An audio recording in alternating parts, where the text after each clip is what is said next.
Welcome to the Counselling Tutor Podcast, the must-listen-to podcast for students of counselling and psychotherapy.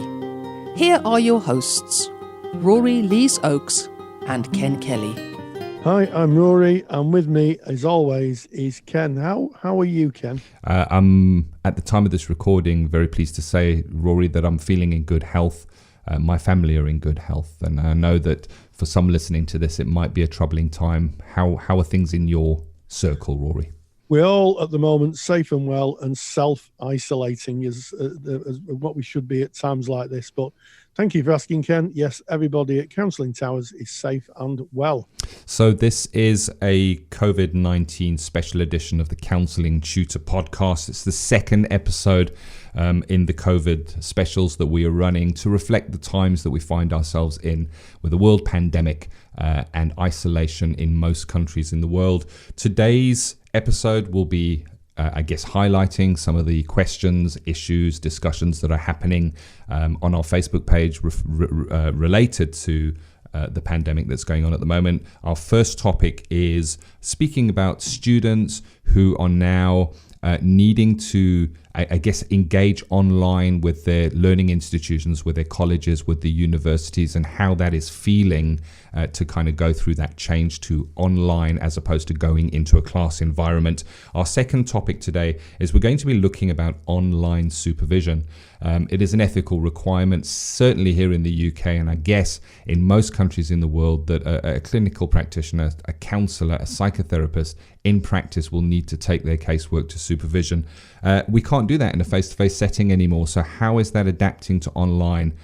What does that look like? And then our third topic for today, we're kind of focusing on where clients are at this moment and talking about managing client anxiety over this isolation period. So starting off, Rory, college courses, going into college, no longer a thing that is happening, certainly here in the UK. A lot of learning institutions turning to the tutors, delivering course material online, but the challenges, a lot of things coming up for people. Absolutely. And I want to give a real shout out to my colleagues who tutor. Hats off to you, because there's a lot of tutors who never envisaged that they would be teaching online, and they've had to gain a lot of skills very quickly. I think, Ken, we tend to forget just how easy we are with technology. We use it all the time for the podcasts, for the lectures that we give, even for our day-to-day activities. Ken and myself are 40 miles apart, and we meet up to make content or make the podcast, and we do it without a second thought, and it's because we do it every day. There's a lot of tutors out there who literally are having to learn from scratch, and hats off to them, because they're trying to keep their courses going. They're trying to look after their students, and for those, of course, in practice, that's essential. But I think if you're a student, it could be really, really frustrating. Because, certainly in training, you're used to working face-to-face with someone in the room, and online, it's completely different. And of course, if you've got a class of, say, 15 people in a chat room, there's a fair amount to manage there. And I know I picked up from our Facebook group, and if you're not a member of our Facebook group, just go into Facebook, type Counselling Tutor. We're a closed group. If you knock on the door, of course, we're going to let you in at a time like this. Come on in. And I'm picking up that some students are feeling really frustrated. My message would be, just stick with it and stick with your tutor, because your tutor's just doing the best they can. And I think there's a positive in this, Ken. We're moving into an online world. When this pandemic ends, and it will end, there'll be an end to it at some point, the idea of online therapy will eventually stick. It'll be the new norm. Before this happened, there were a few people doing it quite successfully. But I think now it will become the norm. I think agencies may adopt online and get the learning from what's happened. So if I was a student, I would be kind of thinking I'm getting some extra learning here as well, because I'm going to be engaging with the technology at some point. But yeah, a lot of adaptation, I think, at this time, Ken. I join you, Rory, in a round of applause and taking our hats off, as you say, Rory, to the tutors out there that are adapting to the current situation. And message to the students, as you said, Rory, is exercise patience. It's a transition period at the moment. We're all changing gears. We're all making massive adjustments. Your tutors also have families and loved ones and their lives to live. And it's a really, really challenging time. And I have no doubt that the tutors out there are doing the best they can. I know, Rory, you're in a number of tutor groups, virtual tutor groups online, and you're kind of hearing that it's challenging for the tutors as well. And one of the things we lose, as a student, is the sense of community, because you've got that kind of maybe once a week or however often you go into your learning institution, you've got that. You're surrounded by people who understand what course you're on, what you're doing, what you're going through, because they're traveling that road with you. And very often our families, our friends, our loved ones don't kind of understand our counselling journeys at the best of times. And we've spoken about this on previous podcasts, how you kind of feel a little bit isolated, but being cut off from that group. And I just remember when we were tutoring, Rory, how often students would come in and say, "Oh, it's so good to come in tonight because now I know I'm surrounded by people who actually get it and who actually understand it." And losing that, you're not just losing your course, you're not just losing that weekly learning, you're losing that sense of community as well. So one of the things I can share that works very well and has kind of been replicated in other areas, and we certainly use it here in Counselling Tutor for our own teams and special projects that we run, is to pop into Facebook. And within Facebook, you can actually start a private group where nobody can find it. It's not searchable on Facebook. And if you can get a private group going and get your course members into that private group, you've got a little place where you can hang out, where you can chat. And this is a message to tutors that those private groups are available. All you need is contact details of your learners. You can invite them in via their email address, and then they can click on a link and join in that private group. But even as students yourself, you can put together these groups, and that can kind of give you that sense of community. It can be a place that you can hand out, share where you are, in a kind of closed environment that is not open to the public. Yes, and I think there's a lot of tutors using WhatsApp groups for the same. A lot of students using WhatsApp groups. I know that I've been in contact with someone recently who's part of a WhatsApp group, and it may be that there may be some very good reasons some people won't want to go on Facebook. There are people who may be in law enforcement or in the legal profession, or maybe people who have had to move because they've been threatened by ex-partners, or so sometimes Facebook doesn't really feel the safest place. But things like WhatsApp groups can be very, very useful. And if you are a tutor out there, look up Yammer, which is Microsoft's own online community app, which is very, very useful. And I think it brings something else into really real relief here, Ken, is that, you go to college, you sit there, you process, you meet your peers, you socialize, and then you come home. You are in your home when you're being taught, and you're going to have to think very carefully. And I'm sure colleagues have considered this. I'm sure they have. It is that what processes are undertaken.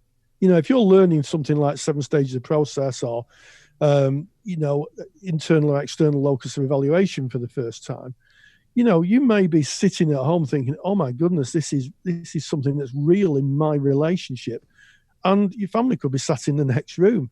So I think there's something about how you manage your own processes at times like this. And of course, it goes without saying that the software and the interactions you have need to be secure.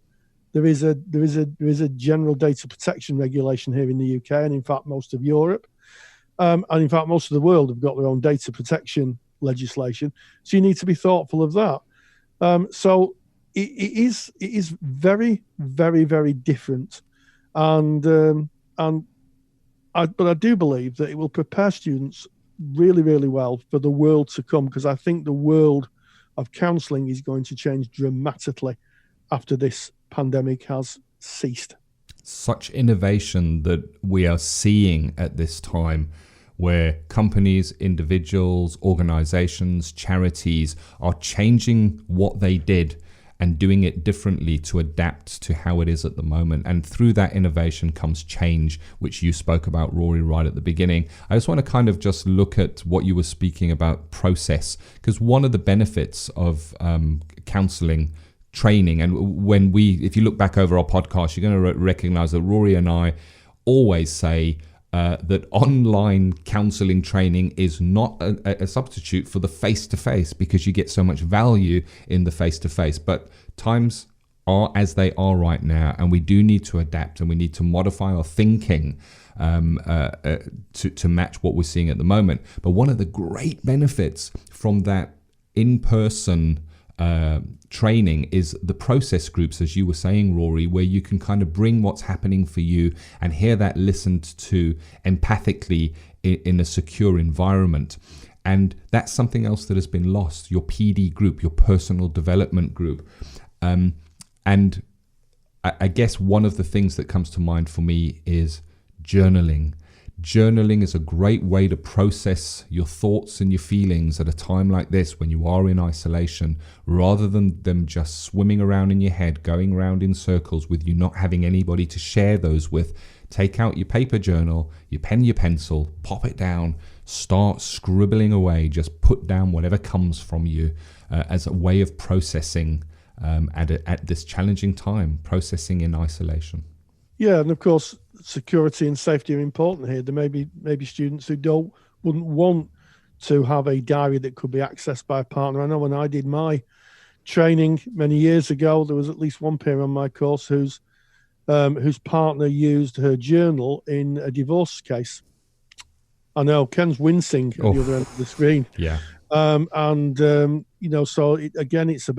it's about helping learners be secure. And I wonder, Ken, if we're going to see a resurgence of what's called the co-counselling movement. Before supervision is a reasonably new concept.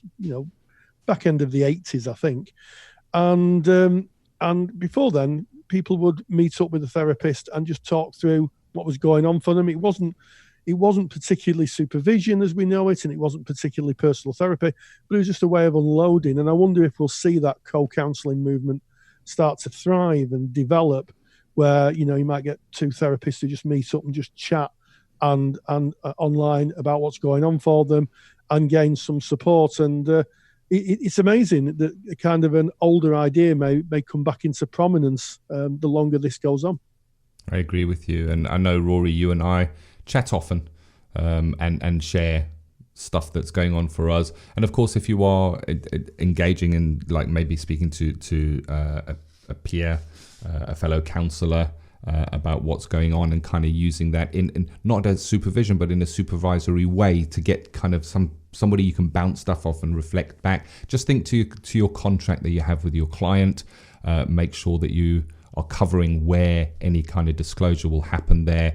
And of course, if you maybe are speaking to a friend or colleague, you don't have to give any client details. You can speak broadly and speak more about what's going on for you rather than what's going on for your clients.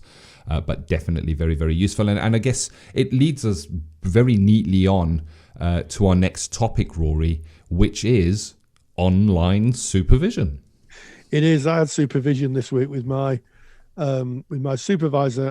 My supervisor lives in the Peak District, so that's a lovely drive, a bit of contemplation for me as I drive through the hills and the winding roads of the Peak District to see my supervisor.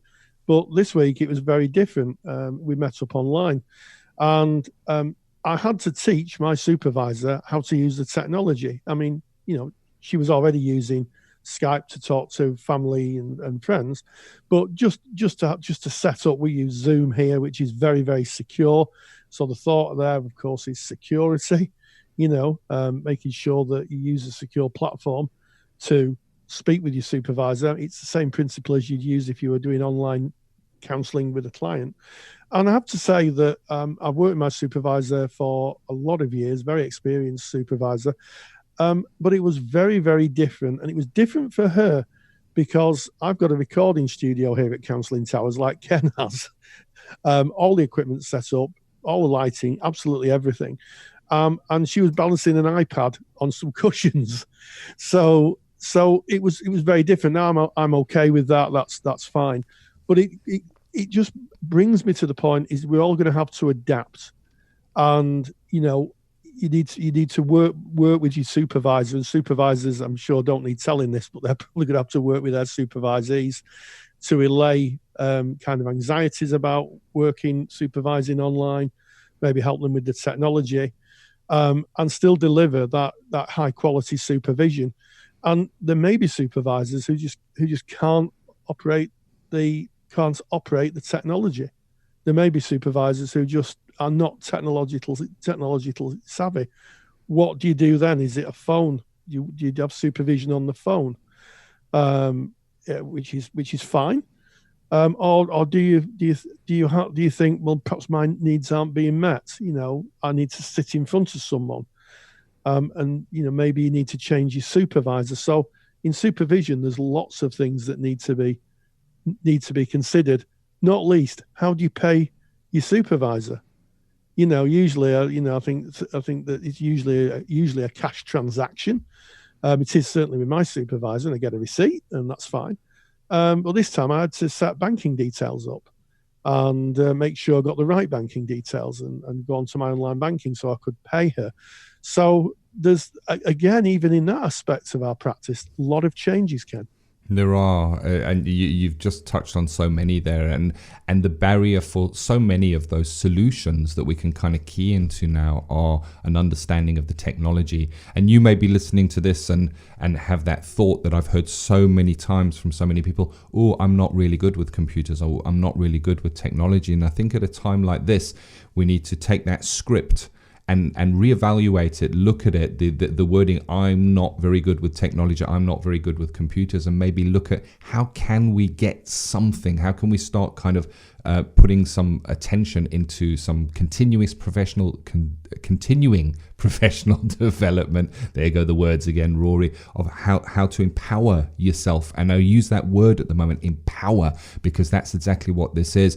And a great platform for learning how to use technology is YouTube. If you can get onto a browser like a Google Chrome or any browser that you have, if you can go onto the internet and write in YouTube comes up, and YouTube is like a massive search engine with billions of videos. And if you put in a search term like how to I don't know, I'm just trying to think of something. You mentioned Zoom, Rory, because Zoom is video software that we use so that we can see one another and we can talk. We're actually using it right now. We're making this podcast using Zoom as the technology. And Zoom is a free platform if you just use it for one-to-one discussions. So if you wanted to learn about Zoom, if you went into YouTube and put Zoom tutorial, you'll probably find you get a lot of videos back, and you can watch those videos and they take you step by step. And that's just one example.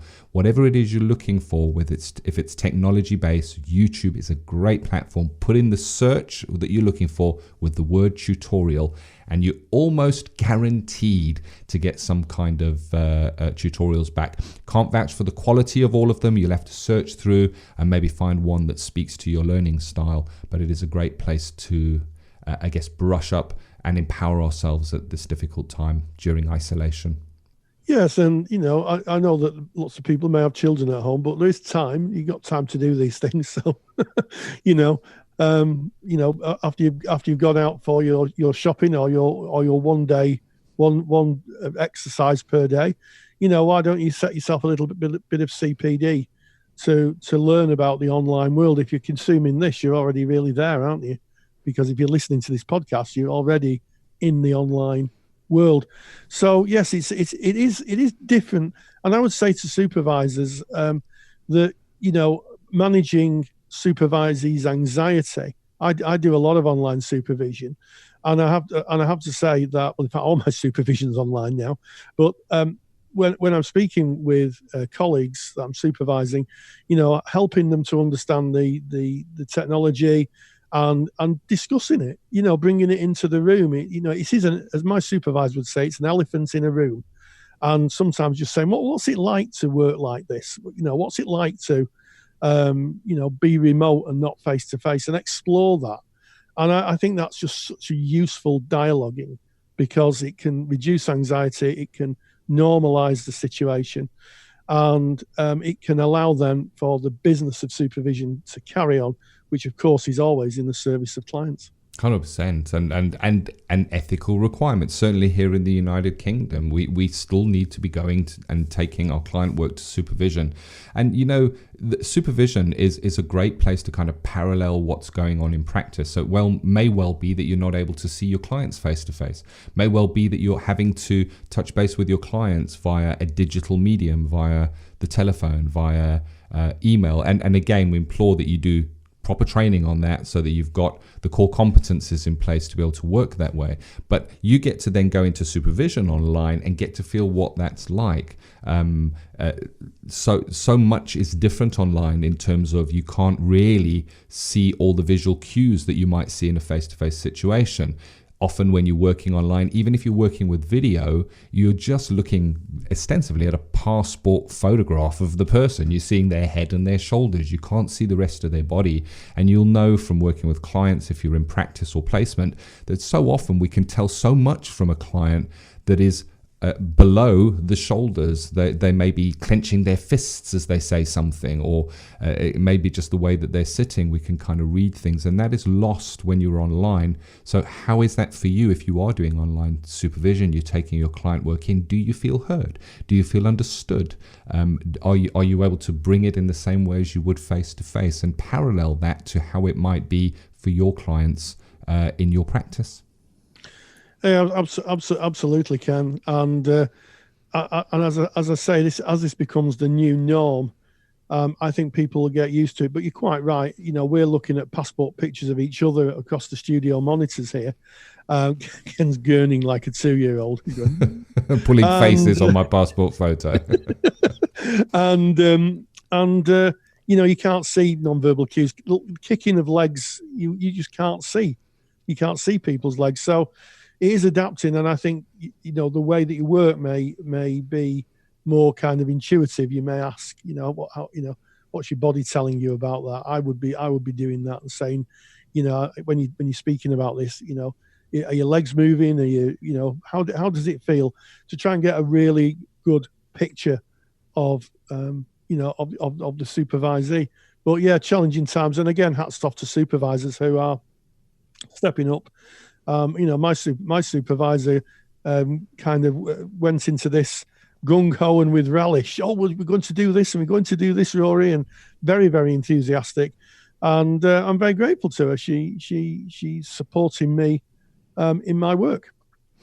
Indeed. And I guess that leads us very neatly on to our final topic for this COVID special episode, where we're going to be speaking about managing clients' anxiety, because it's our clients' work that we take to supervision. So let's change that focus down onto the clients and recognize there's a lot in the media at the moment speaking about mental health over the time of isolation. People's routines are taken away. People's social structure, bonding is taken away. So much is removed, and specifically people that were fragile before the crisis hit. This is certainly not going to aid them in any way, and it can kind of magnify that. It can put a lens that magnifies that anxiety at a really difficult time.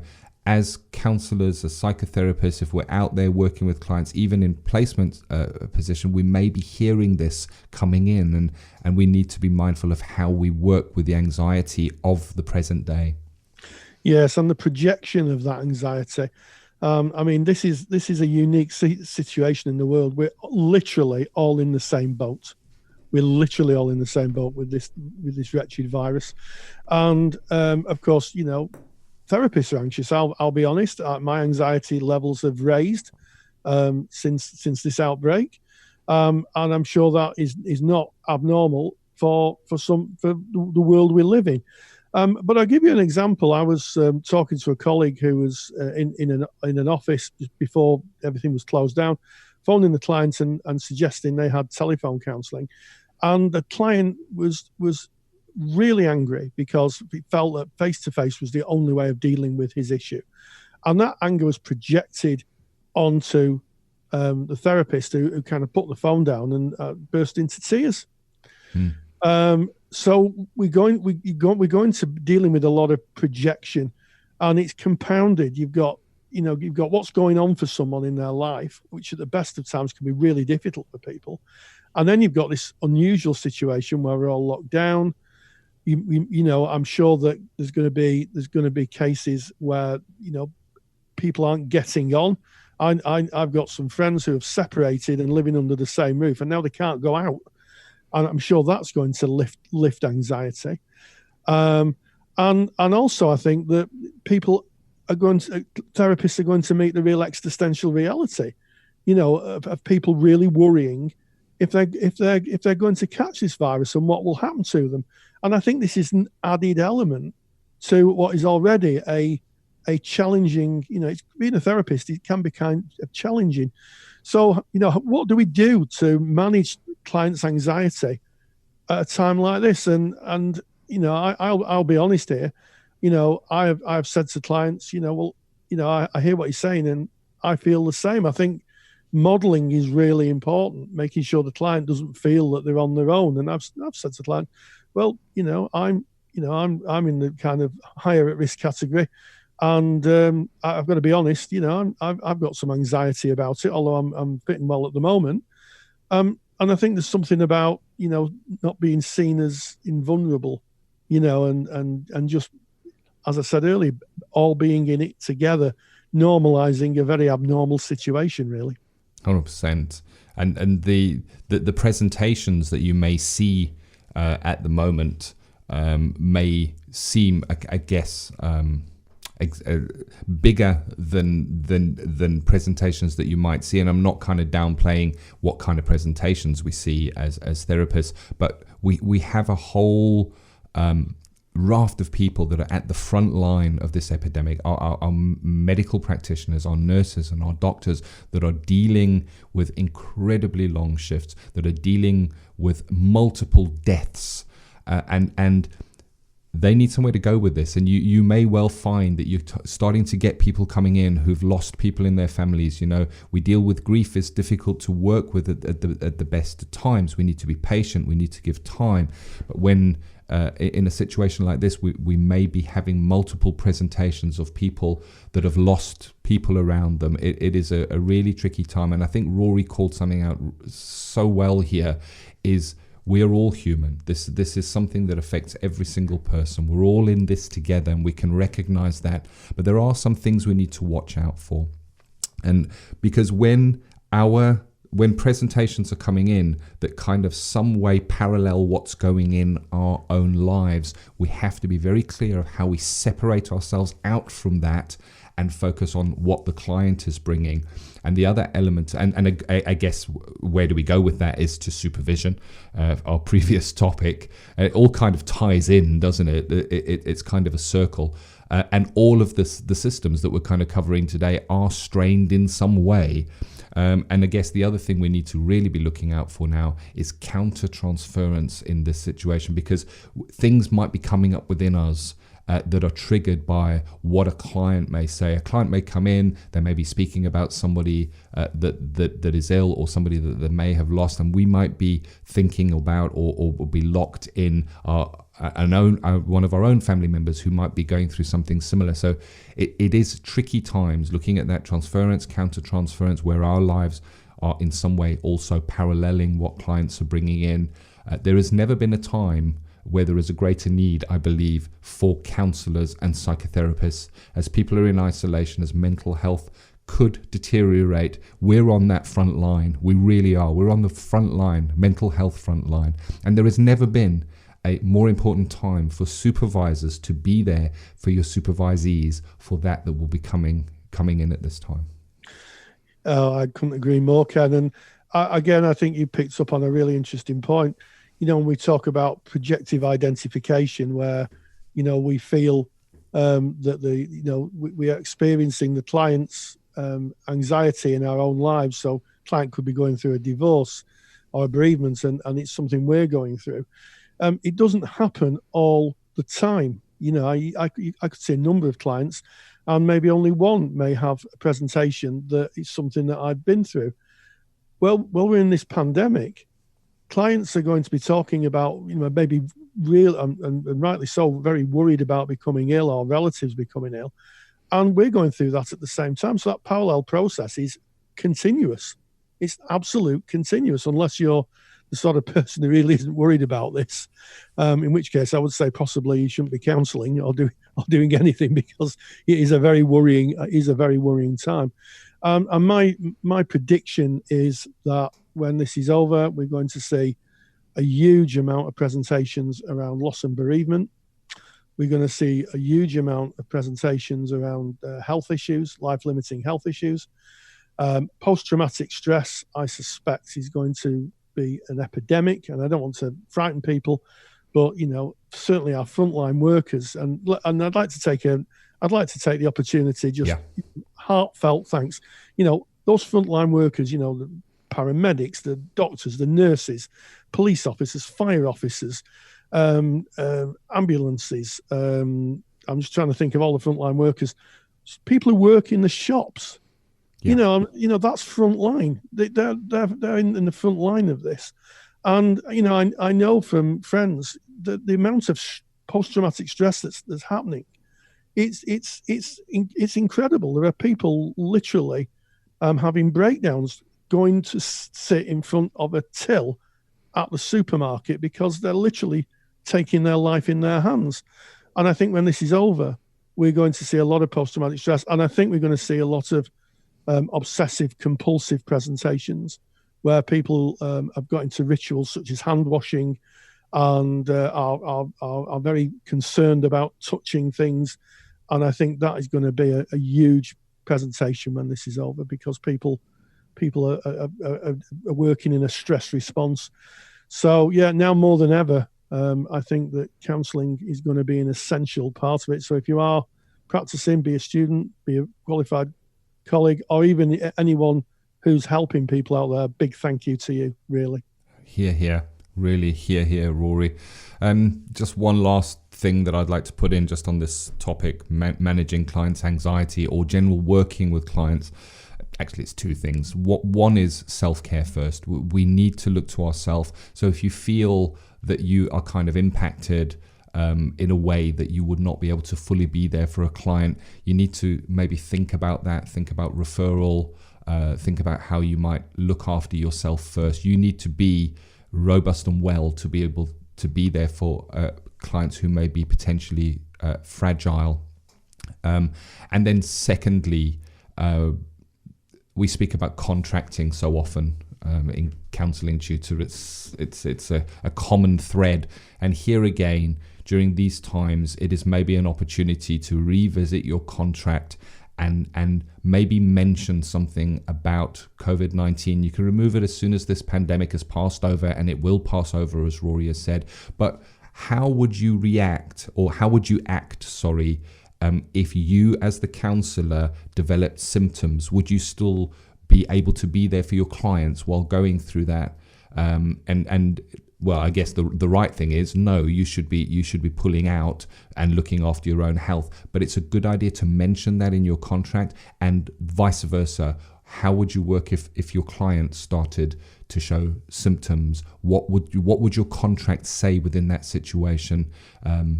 Maybe suggesting that there is a 7 to 14 day break, that you reconnect again.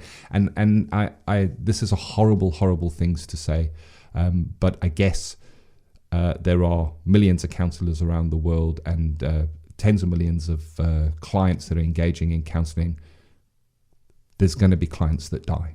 There are going to be counsellors who lose their clients. And we can think about this now. We can prepare ourselves for it as our frontline services, as Rory said.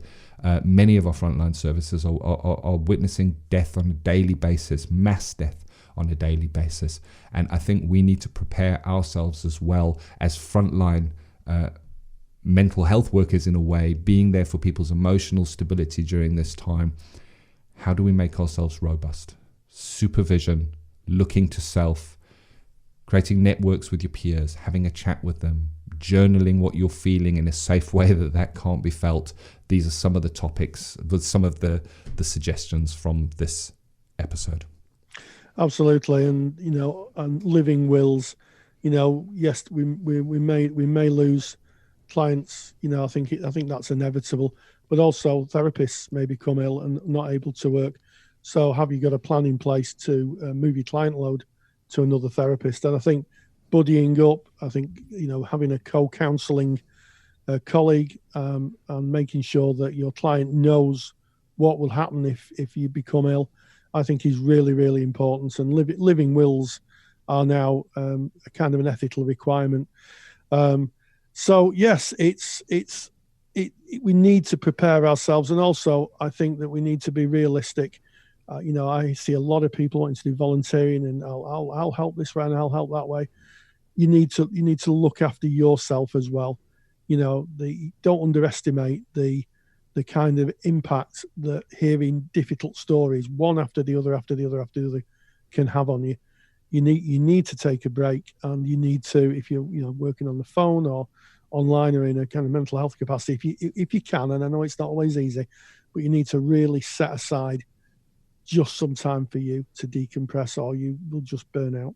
As we come to the end of this episode, just to mention that on our website, counsellingtutor.com, Rory and I are doing all we can to share resources, links, information that will help people. So drop by our website. In the last week or so, we've put together a course for counsellors to be able to work online. We may be looking at something similar for supervisors to work online. We're trying to build these resources in response. We're seeing it all over the world where people are going into emergency situations as within their companies that used to make cars are making ventilators. We need to do what we can do now to help in these difficult times, and we're doing all we can, and you can get information on that from counsellingtutor.com, and we know that you're doing all you can as well. Thank you for joining us for this episode. It is a COVID special. I don't like the word special, Rory, to be honest. I mean, it's a special broadcast, but special and COVID, they just don't go well together. But here it is. It's the second one we've done, and hopefully there's something in there that you can take and is useful for you. It's a somber time, Rory. It is. And as always, stay grounded, please stay safe, and please stay indoors. Thank you for listening to the Counselling Tutor Podcast. Find the show notes for this episode on our website at www.counsellingtutor.com.